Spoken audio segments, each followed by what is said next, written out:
Hello बच्चों आज हम 11th क्लास की एक नई यूनिट स्टार्ट कर रहे हैं बेटा, जिसका नाम है rotational motion and system of particle.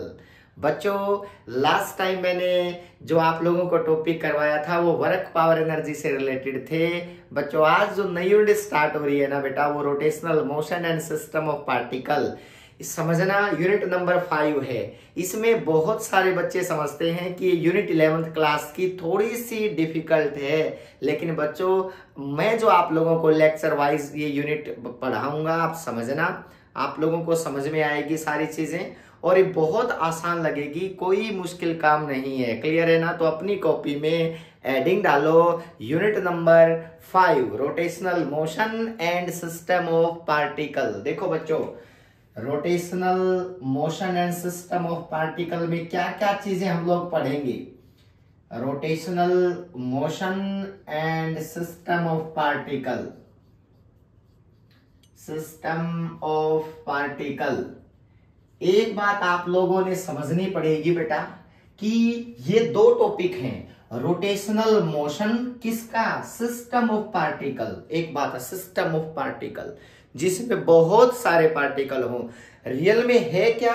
पहले तो हम लोगों ने सिस्टम ऑफ पार्टिकल पढ़ना पड़ेगा और फिर उस सिस्टम ऑफ पार्टिकल के बाद क्या आएंगे बताओ? रोटेशनल मोशन पढ़ेंगे उन सिस्टम ऑफ पार्टिकल्स की। सिस्टम समझते हो ना, जिसमें बहुत सारे पार्टिकल इन्वॉल्व हो, एक सिस्टम। क्लियर है ना बेटा? अब बात करते हैं सर सिस्टम ऑफ पार्टिकल्स में हम रियल में डिस्कस क्या करने वाले हैं। तो बेटा मैं ये जो यूनिट का लास्ट वाला पार्ट है ना, इसी को एक बार स्टार्टिंग में लिख लेता हूं, सिस्टम ऑफ पार्टिकल। सुनते जाना, सिस्टम ऑफ पार्टिकल। अब एक बात आप लोगों के माइंड में बिल्कुल क्लियर है कि एक बहुत सारे पार्टिकल का कहीं ना कहीं सर कॉम्बिनेशन पढ़ाने वाले हैं, जिसमें बहुत सारे पार्टिकल इन्वॉल्व होते हैं। तो ऑब्वियस बात है, जब इतने सारे पार्टिकल्स इन्वॉल्व होते हैं तो वो एक बॉडी बन जाती है बेटा। तो यहाँ पे सिस्टम ऑफ पार्टिकल्स किसके बारे में डिस्कस करूंगा? एक बॉडी के बारे में, जिसको हम क्या बोलते हैं बच्चों? Rigid body. क्या बोलते हैं? Rigid body. तो अपनी कॉपी में हेडिंग डालो बच्चों, रिजिड बॉडी क्या होती है? Rigid body. सर ठीक बात है, यही तो स्टार्टिंग है हम लोगों की सिस्टम ऑफ पार्टिकल। इसी के अंदर तो बहुत सारे पार्टिकल इन्वॉल्व होते हैं। अब प्रॉब्लम क्या है बेटा? जो रिजिड बॉडी होती है ना, एक ऐसी बॉडी होती है जिसके दो पार्टिकल के बीच का गैप कभी चेंज नहीं होता है, उसको हम बोलते हैं वो रिजिड बॉडी है। क्लियर है ना? आपको रिजिड नाम से क्लियर होगा ना? Very good. तो लिखो, it is a body, it is a body in which the distance between two particles is fixed. The distance between two particles is fixed. बदलना नहीं चाहिए बेटा। पार्टिकल इज फिक्स्ड, चाहे इसके ऊपर कितना भी फोर्स लगाओ, चाहे इसको कितना भी कंप्रेस करने की ट्राई करो, दो पार्टिकल के बीच का गैप सेम रहता है बच्चों। तो उसको हम क्या बोलते हैं? Rigid body. क्लियर है ना? अब सुनो, अच्छा ठीक है। अब रिजिड बॉडी कोई भी हो सकती है, आपके माइंड में पिक्चर बननी शुरू भी होगी होंगी कि रिजिड बॉडी होगी क्या। अब है कि अगर मैं एक बॉडी, कोई रैंडम बॉडी की बात करता हूं, कोई भी रैंडम बॉडी बेटा, जिसमें आपको लगता है कि सर ये एक बॉडी है XYZ शेप की, कोई भी एक बॉडी बना ली, ठीक है। अब इसके अंदर बहुत सारे पार्टिकल्स होंगे। देखो बेटा, ये बहुत सारे पार्टिकल्स है, क्योंकि रिजिड बॉडी है तो है नहीं कि इसमें एक पार्टिकल होगा, इसमें तो बहुत सारे पार्टिकल्स होंगे। क्लियर है? जिसको हम बोलते हैं इनफाइनाइट पार्टिकल। बहुत सारे बेटा, इनफाइनाइट पार्टिकल्स का कॉम्बिनेशन। सर ठीक बात है, कॉम्बिनेशन। अब एक चीज क्या आप लोगों ने समझनी है, मान लिया मैं इस बॉडी की मोशन के बारे में डिस्कस करना चाहता हूं। ये सिस्टम ऑफ पार्टिकल्स हैं जिसमें बहुत सारे पार्टिकल्स इन्वॉल्व हैं। अब मैं इसकी मोशन के बारे में डिस्कस करना चाह रहा हूं। अभी मोशन को मैं हालांकि बाद में बताऊंगा, लेकिन फिलहाल एक चीज समझना, अगर मैं इसको चलाना चाह रहा हूं, कहीं से इसके ऊपर फोर्स लगा के, ध्यान से सुनना, या मैं इसको बच्चों रोटेट करवाना चाह रहा हूं, कहीं से फोर्स लगा के, मान लिया मैं रोटेट करवाना चाह रहा हूं, तो इसका मतलब इस बॉडी के ऊपर जहां जहां भी मैं फोर्स लगा रहा हूं बच्चों, उसमें है क्या? इसके अंदर इतने सारे पार्टिकल्स हैं, तो इसका मतलब वो फोर्स है ना, बॉडी पे नहीं लग रहा, वो उन पार्टिकल्स के ऊपर लग रहा है, उन्हीं से जुड़ के तो बॉडी बनी है ना। इसका मतलब अगर फोर्स लगाने से बॉडी आगे चल रही है तो बेटा इसकी ऑब्वियस सी बात है वेलोसिटी भी आएगी, एक्सेलरेशन भी आएगा। क्लियर है ना? और बहुत सारे कि बेटा इसके ऊपर हर पार्टिकल पर फोर्स डिस्ट्रीब्यूशन भी आएगा, कितना डिस्ट्रीब्यूट हुआ, हर पार्टिकल पे अलग अलग फोर्स लगेगा। तो इसका मतलब एक बॉडी पे फोर्स नहीं लगाया मैंने, तो मैं कहूंगा बहुत सारे पार्टिकल्स के ऊपर फोर्स लग गया वो। तो अब उनके बारे में हम लोगों ने जानना है भी। अगर मैं यहां से इसको घुमाना चाह रहा हूं तो बेटा हर बॉडी कितने एंगुलर एक्सेलरेशन से घूम रहा है, हर पार्टिकल। बेटा मान लिया इसका कोई एंगुलर एक्सेलरेशन पूछा जाए, घूमने वाली का तो एंगुलर होगा ना बेटा, एंगुलर एक्सेलरेशन। और मैं कहूं इसके ऊपर कितना क्या हो, इसका एंगुलर मोमेंटम किसी पार्टिकल का, देखना इतनी सारी चीजें, एंगुलर मोमेंटम। और बेटा चलने वाली चीज है तो लीनियर मोमेंटम। तो ये सारी डिस्कशन हम लोग कब करेंगे, जब तक हम इस बॉडी के बारे में अगर जानना है तो हमें इतनी बहुत सारी चीजों के बारे में, अभी भी छुट्टी है बहुत सारी तो, लेकिन उनके बारे में जानना पड़ेगा कि। लेकिन प्रॉब्लम क्या है, हम तो एक बॉडी बोल देते हैं, क्लियर, लेकिन बॉडी थोड़ी है, उसके अंदर तो बहुत सारे पार्टिकल्स हैं। तो ये सारी चीज तो हर पार्टिकल के बारे में जाननी पड़ेगी। प्रॉब्लम पॉसिबल नहीं है, इनफाइनाइट पार्टिकल है, ऐसे कैसे हैं सर, एक एक पार्टिकल के बारे में कैसे उसका एंगुलर एक्सेलरेशन जान लें, कैसे उसका लीनियर मोमेंटम पता करें, ये तो पॉसिबल ही नहीं है। तो मैं क्या करता हूं बच्चों, इस सिस्टम ऑफ पार्टिकल्स नाम का सिस्टम है, इसको ना एक बॉडी जो है वो उसके अंदर एक ऐसा पॉइंट मान लेते हैं, ये मानते हैं कि बच्चों वो पॉइंट है ना उसको डील कर लेना, सबको डील करने की जरूरत नहीं है, बस उस पॉइंट को डील करना है। उसको बोलते हैं बच्चों क्या चीज, सेंटर ऑफ मास। क्या बोलते हैं बच्चों, सेंटर ऑफ मास। मतलब यानी कि हम लोगों के लिए मुश्किल हो जाता है हर पार्टिकल को डील करना। हम क्या करते हैं, एक पार्टिकल मान लेते हैं, हम कहते हैं कि उन सारे पार्टिकल का मास उसी जगह लाई करता है, उसको पढ़ लो, उसके बारे में सारी चीजें जान लो बेटा। हम समझते हैं कि हमने सब पार्टिकल के बारे में जान लिया, तो इसका मतलब that point is called centre of मास, यानी कि इस पार्टिकल का सेंटर ऑफ मास। अब यहां से जो चीजें शुरू हो रही है ना बेटा, ये सिस्टम ऑफ पार्टिकल का ही पार्ट है। फिर उसके बाद आएगा अगला टॉपिक रोटेशनल, फिर उसका रोटेशनल पार्ट डिस्कस करेंगे। एक बार सिस्टम ऑफ पार्टिकल पढ़ ले, क्लियर है ना। अगला पॉइंट बेटा, तो सेंटर ऑफ मास होता क्या है, आप लोगों से एक सिंपल क्वेश्चन पूछा जाए व्हाट इज सेंटर ऑफ मास, तो हमारे माइंड में एक बात बिल्कुल क्लियर होगी, सब पार्टिकल को डील करना हमारे लिए पॉसिबल नहीं है। तो उन सब पार्टिकल की मोशन को इग्नोर करके एक पार्टिकल की मोशन को डील कर लेते हैं। हम मानते हैं that point is called centre of a mass. तो इसका मतलब वो क्या होता है, सुनो बेटा, इट इज ए पॉइंट, ये कोई पॉइंट होता है इनसाइड और आउटसाइड। देखो बताऊंगा बेटा, ये बाहर भी हो सकता है बॉडी की और अंदर भी हो सकता है। Where whole mass of the body, ठीक बात है सर, होल मास, हम ये मानते हैं सारी बॉडी का मास वही लाई करता है। Whole mass of the body is supposed to be concentrated, बिल्कुल सही बात है सर। वो हम ये मानते हैं कि उन सब का मास उसी जगह लाई करता है। दैट पॉइंट इज कॉल्ड क्या होता है, सेंटर ऑफ ए मास, ठीक है। अब सर ये निकालने कैसे, कहां होगा, हमें क्या पता है सर कहां होगा, तो मैं निकालना सिखाऊंगा, क्लियर ना। सेंटर ऑफ मास की लोकेशन कैसे निकलती है, जिसके बारे में हम लोगों ने पढ़ना है। तो इसका मतलब ये centre of mass her particle का रिजल्ट निकालने की बजाय ये एक अच्छा सॉल्यूशन है, यानी कि हम लोग इस बॉडी को सिंप्लीफाई करना है, तो इसलिए सेंटर ऑफ मास का पढ़ना जरूरी है। अदरवाइज इतना कॉम्प्लिकेटेड है बच्चों, इतने पार्टिकल्स को कैसे पढ़ पाओगे, उसकी हर चीज कैसे पता लगा पाओगे, तो कहीं ना कहीं आप लोगों के लिए जरूरी है। अगला पॉइंट देखो, यानी कि centre of mass her Newton's के लॉ को ओबे करेगा। अब ये मत सोचना कि न्यूटन्स के लॉ को तो ये बॉडी ओबे करेगी, ये कैसे ओबे करेगा, क्योंकि इनके नाम की ये आ चुके हैं पॉइंट, तो इसका मतलब ये वही काम करेगा जो ये बॉडी चाह रही है। तो इसका मतलब ये न्यूटन्स के लॉ को क्या करेगी बताओ, ओब लॉज ऑफ मोशन को भी ओबे करेगा, यानी कि centre of mass obey the, centre of mass obey the Newton's law of motion बेटा, ठीक बात है सर। न्यूटन से तो सारी करते हैं, तो सेंटर ऑफ मास भी करेगा। इस बॉडी की जगह पे ये आ चुका है, ये आगे कर दिया कि तुम हो हमारे लिए, तो क्लियर है ना। तो इसका मतलब centre of mass obey the Newton's law of motion, पहली चीज। अगला क्या है, जो सेंटर ऑफ मास है ना उसका एक बड़ा ही मतलब उसको ना पता लगाना हो ना कि वो कहां है। तो बेटा अगर कोई बॉडी बैलेंस होती है ना, अगर कोई बॉडी बैलेंस कर दे, जैसे मेरा मार्कर ही है, आप इस मार्कर को देख सकते हो ना, इस मार्कर को देख सकते हो, ये ना ये वाला पार्ट यहाँ पे थोड़ा सा हैवी है, देखो बेटा, और यहाँ पे लाइट है, देख सकते हो मार्कर का ये हैवी है ना, क्योंकि इसके ऊपर ये लगी हुई है, ठीक है। तो देखो ये लाइट है, तो बीच में कभी भी सेंटर ऑफ मास नहीं आ सकता। आप अरे भाई, अरे रुको भाई, देखो मुझे क्या करना पड़ेगा, मुझे देखो बेटा बैलेंस हो गया, मतलब ध्यान से देखना ये बैलेंस कब हुआ है, मेरी फिंगर है ना, ये डिस्टेंस क्या है बच्चों, ये डिस्टेंस है वो कम है और ये डिस्टेंस क्या थोड़ी सी ज्यादा है, तो मतलब ऑब्वियस सी बात है आप लोगों ने एवी की साइड, क्लियर है ना, यानी कि हमें इस एक्सिस को जिसको प्रिय रखा हुआ है ये किसके अबाउट बैलेंस हो रहा है, सेंटर ऑफ मास के अबाउट, यानी कि इसका सेंटर ऑफ मास यहीं लाई कर रहा है, मैंने उसके अबाउट क्या कर दिया, इसको बैलेंस कर दिया, तो सेंटर ऑफ मास एवी के साइड याद रखना शिफ्ट होता है एवी के साइड, तो इसका मतलब ये एवी पार्ट था ना इसका, तो मेरी फिंगर भी थोड़ा सा इधर है इस साइड, तो उधर थोड़ी सी डिस्टेंस देखो बच्चों ज्यादा है और ये डिस्टेंस क्या है बच्चों थोड़ी सी कम है, तो हम ये कह सकते हैं कि भाई अगर बैलेंस करना है ना, अगर बैलेंस करना है तो जो सेंटर ऑफ मास शिफ्ट होगा ना वो किसके साइड होगा, हैवी के साइड होगा, तो आपने तो सेंटर आपने उसी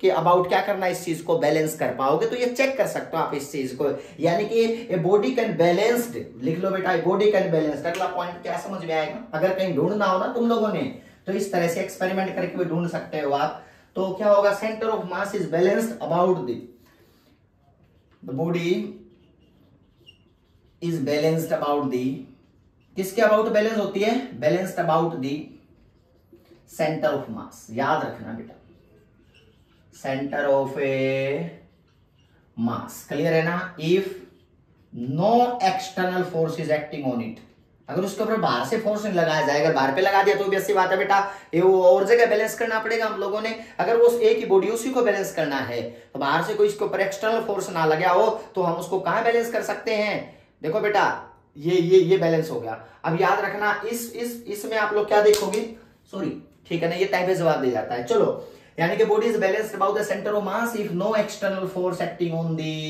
body, external force acting on the body, ठीक है, ठीक बात है सर, ये तो हमें पता चल गया, एक्सपेरिमेंट आपने करवाई दिया।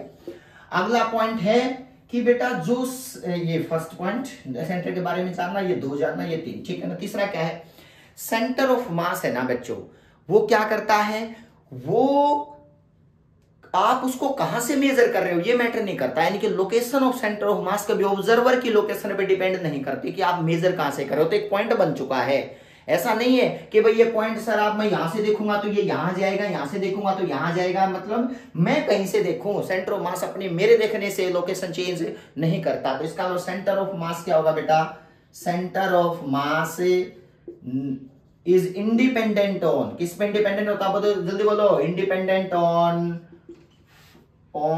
किसके ऊपर बताओ, ऑन ऑब्जर्वर लोकेशन, जहां से आप देख रहे हो कितनी दूर बनेगा, ऑब्जर्वर लोकेशन, क्लियर है, ठीक बात है सर, फ्रेम ऑफ रेफरेंस भी बोलते हैं बेटा, फ्रेम ऑफ रेफरेंस समझ आने की बात है, फ्रेम तो ऑब्जर्वर ही होता है ना जहां से हम किसी चीज को देखते हैं, तो मैं सिंपल लैंग्वेज यूज कर रहा हूं, यानी कि centre of mass independent on observer location. अगला पॉइंट क्या है, अगर सेंटर ऑफ मास आप लोगों ने निकालना हो कि कहां बनेगा, वैल्यू निकालनी है उसकी कितनी लोकेशन पे बनेगा, तो आप लोगों के लिए ये थोड़ी सी प्रॉब्लम होगी कि आप लोगों को सबसे पहले तो क्या बनाना पड़ेगा, ऑब्जर्वर की लोकेशन, पहली चीज, इसके बिना तो आप सेंटर ऑफ मास में आगे बढ़ ही नहीं सकते, ठीक है ना, तो यहां पे एक चीज और जो आपको थोड़ा सा एक एक्सपेरिमेंट और किया है सेंटर ऑफ मास को डिफाइन करने के लिए, मैं आप लोगों को बता देता हूं, एक तो ये बैलेंस वाला हो गया, किस बैलेंस जो होगी ना बॉडी वो किसके अबाउट होगी, सेंटर ऑफ मास के अबाउट बैलेंस होगी, अगर उसके ऊपर बाहर से कोई फोर्स नहीं लगाया गया है तो। खैर अगला पार्ट क्या है, अगला है कि अगर मैं ये मार्कर है इसका सेंटर ऑफ मास कहीं तो होगा ना, ठीक है ना बेटा, मैं इसको थ्रो कर दूं ऐसे, क्लियर है, इस बॉडी का कोई ना कोई एक पॉइंट ऐसा होगा जहां पे इस बॉडी का सारा मास मानेंगे,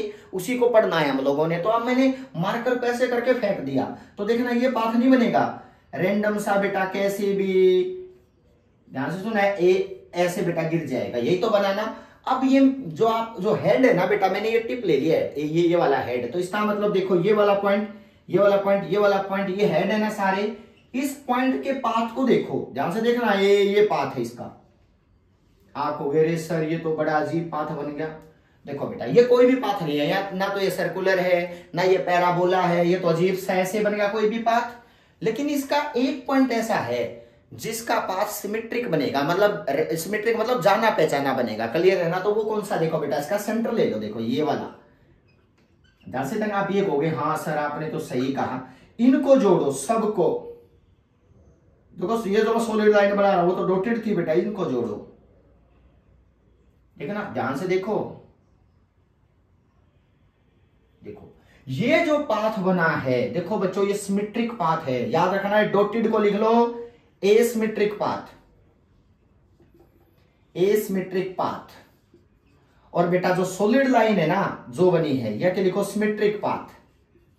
इसका मतलब एक बात सच है कि जहां सेंटर ऑफ मास का पाथ आप देखोगे ना किसी बॉडी का, वो हमेशा सिमेट्रिक पाथ बनेगा। क्लियर बात है? यानी कि द पाथ ऑफ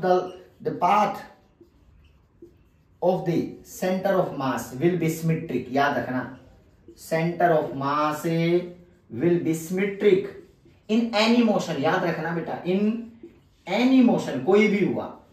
क्लियर है ना? तो ये आपको क्लियर होना चाहिए कि भाई ये the mass of centre of mass will be, क्या बताओ,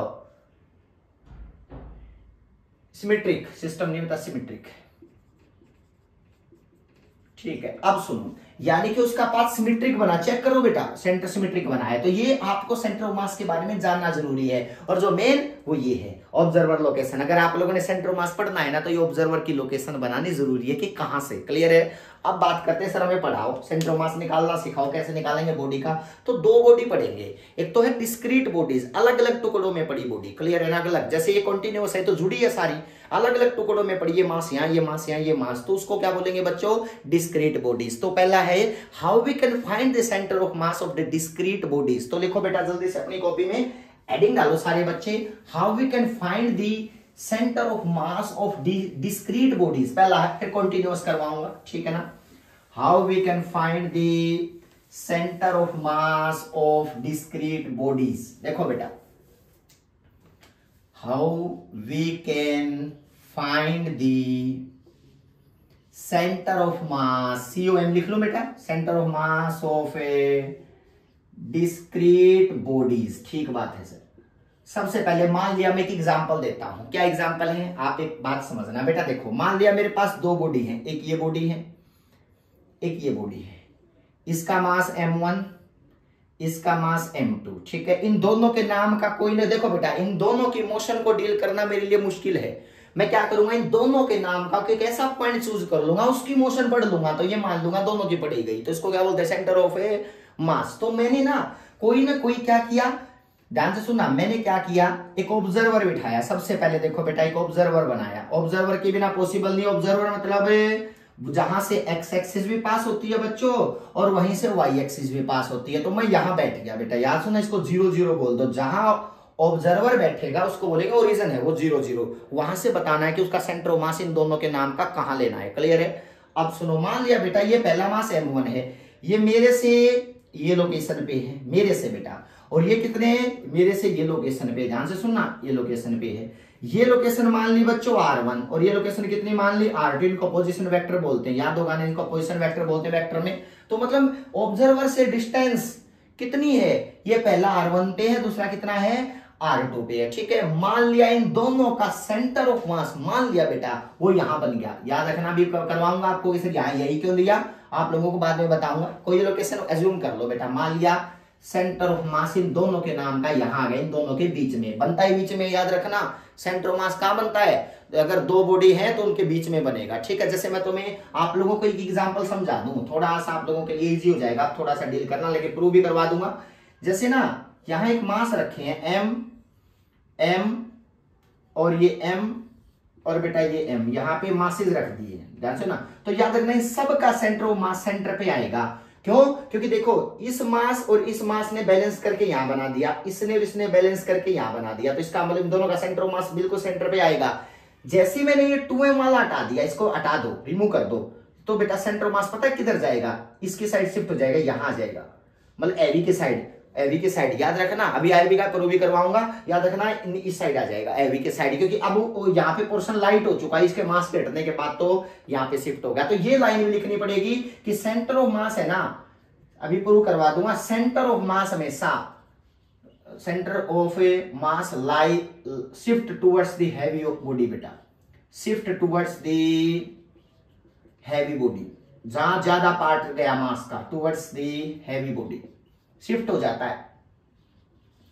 सर जैसे मैंने कहा कि ये मास हटा दिया तो यहां चला गया, अब मैंने ये भी हटा दिया, लो फिर दोबारा बीच में आ गया, ध्यान से सुनना, दोबारा बीच में आ गया। क्लियर? दोनों हटा दिए, अब ये वाला हटा दिया तो बेटा ऊपर चला गया, ध्यान सुना, ए भी तो उधर रह गया ना, अब तो उधर या तो मास ही नहीं बचे। अब बेटा दोबारा से ये बेटा आते तो दोबारा सेंटर पे आ जाएगा। तो इसका मतलब एक बात समझने वाली है कि सेंटर ऑफ मास उधर जाने की ट्राई करेगा जहां पे मास का क्या होगा, ज्यादा होगा। क्लियर ना, जहां पे आपको हैवी पोर्शन लगता होगा कि ये वेटेज मास का इधर ज्यादा लग रहा है हमें, तो इसका मतलब उसी साइड शिफ्ट होगा। ये प्रूव हो जाएगा। अभी टेंशन मत लो इस चीज का, 1 बाय 1। देखो बेटा, मान लिया इन दोनों का सेंटर ऑफ मास कहीं लाई कर रहा है ना, हमें नहीं पता M1 बड़ा है M2 बड़ा है, हम कोई केस नहीं ले रहे फिलहाल। मैंने कहा कि बेटा इन दोनों की ये सेंटर ऑफ मास की लोकेशन मेरे से कितनी दूर है। मान लिया बेटा मेरे से दूर है, कोई तो लोकेशन दे दो मेरे से। बेटा मैं यहाँ ऑब्जर्वर बैठा हूँ, ऐसे तो फ्री में बैठा नहीं हुआ, ये ढूंढने के लिए बैठा हूँ कि ये मेरे से इतनी दूर बनाया जाके। तो बेटा ये लोकेशन मैंने आर वेक्टर बोल दिया, ध्यान से सुनना, ये है आर वेक्टर। क्लियर है। अब होगा क्या, ये मेरे से जो लोकेशन आर है ना, ए लो ये पॉइंट जोड़ दो, यहाँ पे ये पॉइंट जोड़ दिया। ये दोनों बॉडीज पॉइंट मास बॉडीज हैं, इनकी कोई रेडियस नहीं है। पॉइंट मास, पॉइंट मास मतलब है कि बेटा इनकी जो रेडियस है ना वो काउंटेबल नहीं है। पॉइंट मास बहुत छोटी रेडियस के हैं, तो इसका नाम पॉइंट मास बोल दिया। बच्चों याद रखना, जो सेंटर ऑफ मास का फॉर्मूला बनेगा ना यहाँ पे लोकेशन निकालने का, वो कैसे बनेगा, वो सेंटर ऑफ मास की लोकेशन आर वेक्टर है। याद रखना वो क्या है, आर वेक्टर। ठीक है, वो कैसे बनेगी वो सुनो, वो बनेगी M1 पहला मास, सुनो उसकी लोकेशन कितनी दूर है ऑब्जर्वर से, R1 प्लस का साइन। दूसरा मास उसकी ऑब्जर्वर से लोकेशन, या ऑब्जर्वर है लिख लो, ऑब्जर्वर है ये 0 0 वाला जहां बैठना है, तो M1 R2 अपॉन बेटा याद रखना M1 प्लस M2। एक बात आप लोगों को समझ में आनी चाहिए, सेंटर ऑफ मास का ये फॉर्मूला है। अगर आपके ऑब्जर्वर जहां बैठा है वहां से सेंटर ऑफ मास की लोकेशन निकालना चाह रहे हो सब बॉडीज के, तो रट लेना, उसका फॉर्मूला है ये लोकेशन आर क्या है, location of centre of mass from the observer. लिख लो बेटा, आर है location of A centre of mass from observer, from a observer. और सर कहोगे R1 क्या है, यहाँ पे R1 है पहली बॉडी की डिस्टेंस कितनी है ऑब्जर्वर से, तो यानी कि लोकेशन ऑफ फर्स्ट बॉडी, यानी कि location of M1, location of M1 from observer. ठीक है ना, ये पता होनी चाहिए सारी चीज। उसके बाद R2 क्या है, location of A second body, यानी कि M2 फ्रॉम ऑब्जर्वर, ये R2 दूर है, तो इसका मतलब ये R2, ये पता होनी चाहिए बेटा, location of A M2 from observer. अब बात करते हैं सर, ठीक है, ये आप लोगों को सारे पैरामीटर्स अगर क्लियर होंगे ना कि क्या क्या हैं, आप लोग गलत नहीं कर, क्या होगे बेटा, डिस्क्रीट बॉडीज का, ये डिस्क्रीट का केस करवा रहा हूं, टुकड़ों में पड़ी बॉडी। क्लियर है। अब अगला पॉइंट है सर, हमें एक बात बताओ, बहुत बेसिक है, अगर मैं इसको एक्स और वाई में ब्रेक करूं तो, अब वैसी बात है सेंटर ऑफ मास ये तो है नहीं कि ये एक्स और वाई एक डायरेक्शन में, तो एक्स में भी कोई लोकेशन होगी और वाई में भी, इसका मतलब इसके कोऑर्डिनेट तो दोनों में आएंगे, एक्स में भी और वाई में। इसका मतलब जो आर है ना, ये दोनों लोकेशन का कॉम्बिनेशन होगा, एक्स का भी और वाई का भी। तो मैं अलग अलग लोकेशन देख लूं क्या सेंटर ऑफ मास की, कि एक्स में इतनी दूर बना है और वाई में इतनी दूर बना है। क्लियर है। तो अगर मैं इसको आर को लिखना चाहूं तो इसको कैसे लिख सकता हूं, बोलो, इस आर को लिख सकता हूं बच्चों में, देखो ध्यान से, इस आर को कैसे लिख सकता हूं, इसको लिख सकता हूं R is equal to X I cap plus Y J cap. याद है पोजिशन वेक्टर करवाया था इसको, या जेड, बेटा अगर जेड भी आए तो जेड के कैप, ये हो गया, इज इक्वल टू M1, इसको क्या लिख सकता हूं, R1 को लिख सकता हूं x1 आई कैप प्लस y1 जे कैप प्लस Z1 के कैप, लिख सकता हूं ना, प्लस का साइन। M2 की जगह क्या लिख सकता हूं, ध्यान से देखना, M2 की जगह इसको क्या लिखता है, x2 आई कैप प्लस y2 जे कैप प्लस Z2 के कैप। लो बेटा ये वैल्यू आ गई, अपॉन सब के क्या आया है बताओ, M1 प्लस M2। अब इसको सोल्व करना है आप लोगों ने। क्लियर है ना। सोल्व कैसे करोगे, आई कैप वाले के साथ आई कैप बैलेंस कर दो इधर से, जे कैप वाले के साथ जे कैप बैलेंस कर दो उधर से, और के कैप वाले के साथ के कैप बैलेंस कर लो। मैं करके दिखाता हूं, आप लोग कहोगे ठीक है सर ये वैल्यू आ गई, X I cap plus Y J cap plus Z K cap is equal to M1 x1, इसमें क्या बनेगा, M2 x2 आई कैप कॉमन ले लिया दोनों में से, इसमें से प्लस का साइन, M1 y1 प्लस क्या बनेगा, M2 y2, यहां पे क्या आ गया, जी cap plus M1Z1 plus M2 Z2 क्या आ गया बच्चों, K कैप। और सबके डिवाइड में क्या है बच्चों बताओ, M1 प्लस M2। क्लियर है। अब आप लोग क्या करोगे, अलग अलग डिवाइड कर दो। X centre of mass COM, ये भी Y COM है। सेंटर ऑफ मास की लोकेशन है ना R, तो इसका मतलब ये सेंटर ऑफ मास है की लोकेशन है ना, सेंटर ऑफ मास वाली है, तो इसका मतलब ये भी Y COM, ये भी Z COM। तो आप लोग इसको अलग अलग कर सकते हो। X COM किसके बराबर आ गया, X COM, यानी कि X एक्सिस में सेंटर ऑफ मास की लोकेशन क्या आ गई बताओ, बैलेंस करोगे तो इसका मतलब ये अपॉन ये I कैप बैलेंस हो गया। तो इसका मतलब क्या आ गया बताओ, M1X1 प्लस क्या बनेगा बच्चों, M2X2 प्लस से सो ऑन, कितने भी मास हो MNXN अपॉन, ये तो दो ही थे ना, दो मास थे, अगर n मास भी है तो भी बेटा M1 plus M2 plus so on जितने Mn मास आएंगे। तो इसका मतलब centre of mass x axis में कितनी दूर बनेगा, उसके लिए फॉर्मूला आ गया बेटा, XCOM is equal to M1X1 plus M2X2 plus M3X3 so on. वैसे ही YCM का फॉर्मूला बनेगा, YCOM निकालना है तो मैंने क्या करना पड़ेगा, M1Y1 प्लस क्या होगा बच्चों M2Y2 plus so on plus क्या बनेगा MNYN upon M1 plus M2 plus M3। Same बेटा Mn तक कितने भी मास हो जोड़ते जाओ, डिवाइड कर दो। ZCOM निकालना हो तो Z में कितनी दूर है, तो same M1Z1 plus M2Z2 plus so on MNZN upon क्या बनेगा बेटा बताओ जल्दी से, M1 plus M2 plus M3 so on plus Mn। तो इसका मतलब आप लोगों का सेंटर ऑफ मास जो ये बना है, ये x में कितनी दूर है, y में कितनी दूर है, z में कितनी दूर है, तो ये लोकेशंस आ गई सेंटर ऑफ मास की बेटा, कि कितनी कितनी दूर बनेगा पॉइंट। उसके लिए आपको ये फॉर्मूले याद रखने पड़ेंगे, इनके बिना पॉसिबल नहीं है। डिस्क्रीट बॉडीज में, कौन सी बॉडीज में बच्चों, डिस्क्रीट बॉडीज में, कंटिन्यूअस नहीं है ये डिस्क्रीट बॉडी का केस करवा रहा हूं। क्लियर है। अगला पॉइंट, सर मैं एक एग्जांपल करवा के दिखा दो ना, ये फॉर्मूले मैं साथ रखता हूं, फिर मैं आप लोगों के एक एग्जांपल करवाता हूं। क्लियर है ना, फिर आपको अच्छे से समझ में आएगा कि x1 y1 z1 की वैल्यू कैसे हम लोग लेंगे और आप लोगों का रिजल्ट निकलेगा। तो देखो बेटा, एग्जांपल से स्टार्ट करते हैं कोई भी डिस्क्रीट बॉडीज का। मान लिया बच्चों आप लोगों के पास ट्रायंगल है, कोई भी आप लोगों को ट्रायंगल दे रखी है, ठीक है ना, ये ट्रायंगल दे रखी है, यहां पे कोई मास रखा है m, यहां पे भी रखा है m, यहां पे भी रखा है m, हो सकता है अलग अलग भी हो, इससे कोई मतलब नहीं है। तो होगा क्या, इक्विलेटरल ट्रायंगल है, ए साइड दे रखी है, कहता है find the centre of mass of all three masses, यानी कि फाइंड द सेंटर ऑफ मास।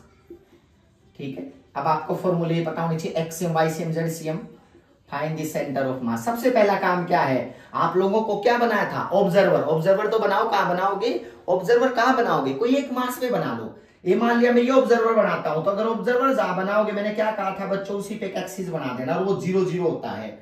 लो बेटा ये एक्सिस बन गई ना, ये एक्सिस बन गई, तो ये 0 0 बन गया। लो बेटा ये लोकेशन होगी 0 0, मतलब इसकी लोकेशन तो 0 0 आएंगी। इसकी लोकेशन क्या आएंगी, इसकी लिख दो बेटा, इसकी लोकेशन आएगी ओरिजिन से अगर लिखना है तो यहाँ पे लोकेशन की वैल्यू क्या आएगी बेटा, यहाँ पे x में तो a/2 और y में पाइथागोरस थ्योरम होगा, तो x में तो लिखो पहले a/2।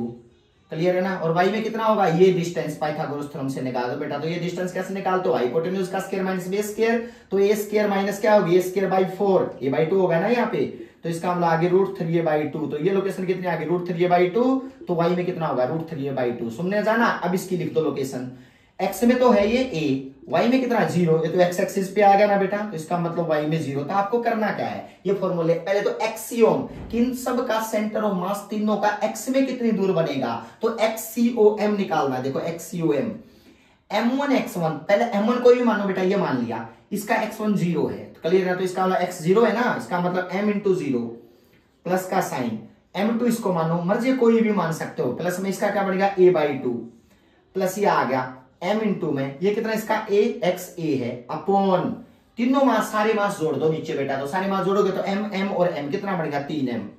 तो आप देख सकते हो यहाँ पे ये 0 बन गया, यहाँ पे m से m कैंसिल हो गया, तो ये होगा 3a/2, ध्यान से सुनना 3a/2, और ये नीचे 3 था, 3 से 3 कैंसिल, तो क्या आ गया बताओ 3a/2, तो इसका मतलब कितनी दूर आ गया, a/2 दूर।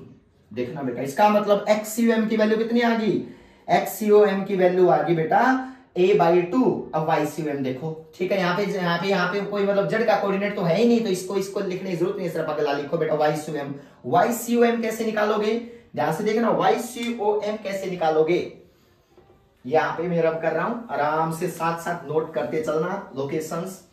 YCOM निकालने के लिए मुझे M1Y1, देखो बेटा पहला मास कोई भी मानो M1Y1, इसकी लोकेशन क्या है, Y में 0, देखो बाद वाला Y होता है ना, प्लस M इंटू ये कितना है √3a/2 प्लस M, इसका कितना है 0, देखो बेटा बाद वाला देखो 0 है Y, अपॉन तीनों मास को डिवाइड कर दो, बेटा M1 plus M2 plus M3, समझ में आई।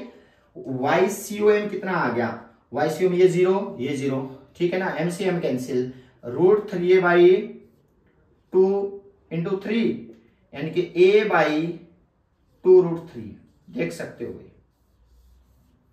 ये लोकेशन है, ठीक है ना, यानी कि x में तो a/2, लो बेटा x में तो a/2 है, ध्यान से सुनना, और y में कितना है, y में आप बता सकते हो कि ये जो रिजल्ट आएगा वो आएगा a/2√3, इसका मतलब कहा a, इसका 2√3, मतलब यहां पे ये लोकेशन बनेगी, यहाँ पे सेंट्रोइड है, ये सेंट्रोइड की लोकेशन है बेटा, देख चेक कर लो चाहिए सेंट्रोइड पे, इसका मतलब ये यहीं कहीं सेंट्रो मास आएगा इस लोकेशन पे a/2, और ये लोकेशन जो है ना ये लगभग कितनी होगी, क्योंकि सेंटर तो नहीं है, ये सेंटर से तो नीचे ही रहेगा ना बेटा, तो इसका मतलब ये a/2√3, a/2 होता तो मैं इसको बिल्कुल बीच में यहाँ कहीं जाता, उसका √3a/2, मतलब ये यहाँ कहीं रहेगा, तो ये लोकेशन कितनी बनेगी a/2√3, तो मतलब ये लोकेशन ये बनेगी, ये हाइट, तो इसका मतलब XCM तो a/2 और YCM ये तो ये लोकेशन प्लॉट कर देना, बस इतना आंसर है बेटा, ये लोकेशन है, और ये हमेशा नीचे आएगी, क्यों, क्योंकि इधर 2 मास है, उधर ऊपर 1 है,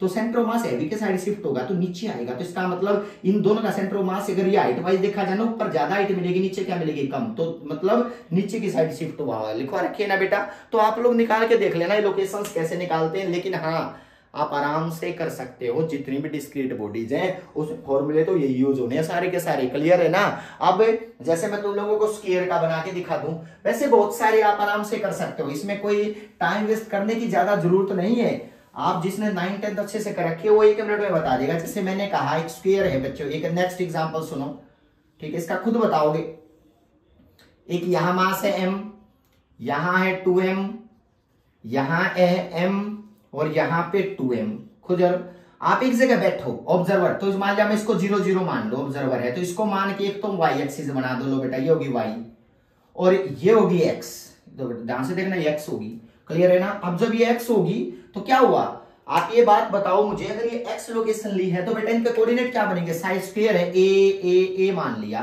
तो इनके तो 0 0 बनेंगे, इसका क्या बनेगा a और y में ये 0 है, x में आ गया, इसका क्या बनेगा a और a, मतलब इसके कोऑर्डिनेट हो गए a, और इसका क्या बनेगा, इसका बनेगा a और 0, तो 0 और a, सॉरी x में मतलब x पे ले आता है ना 0 और a, लो बेटा ये बन गया।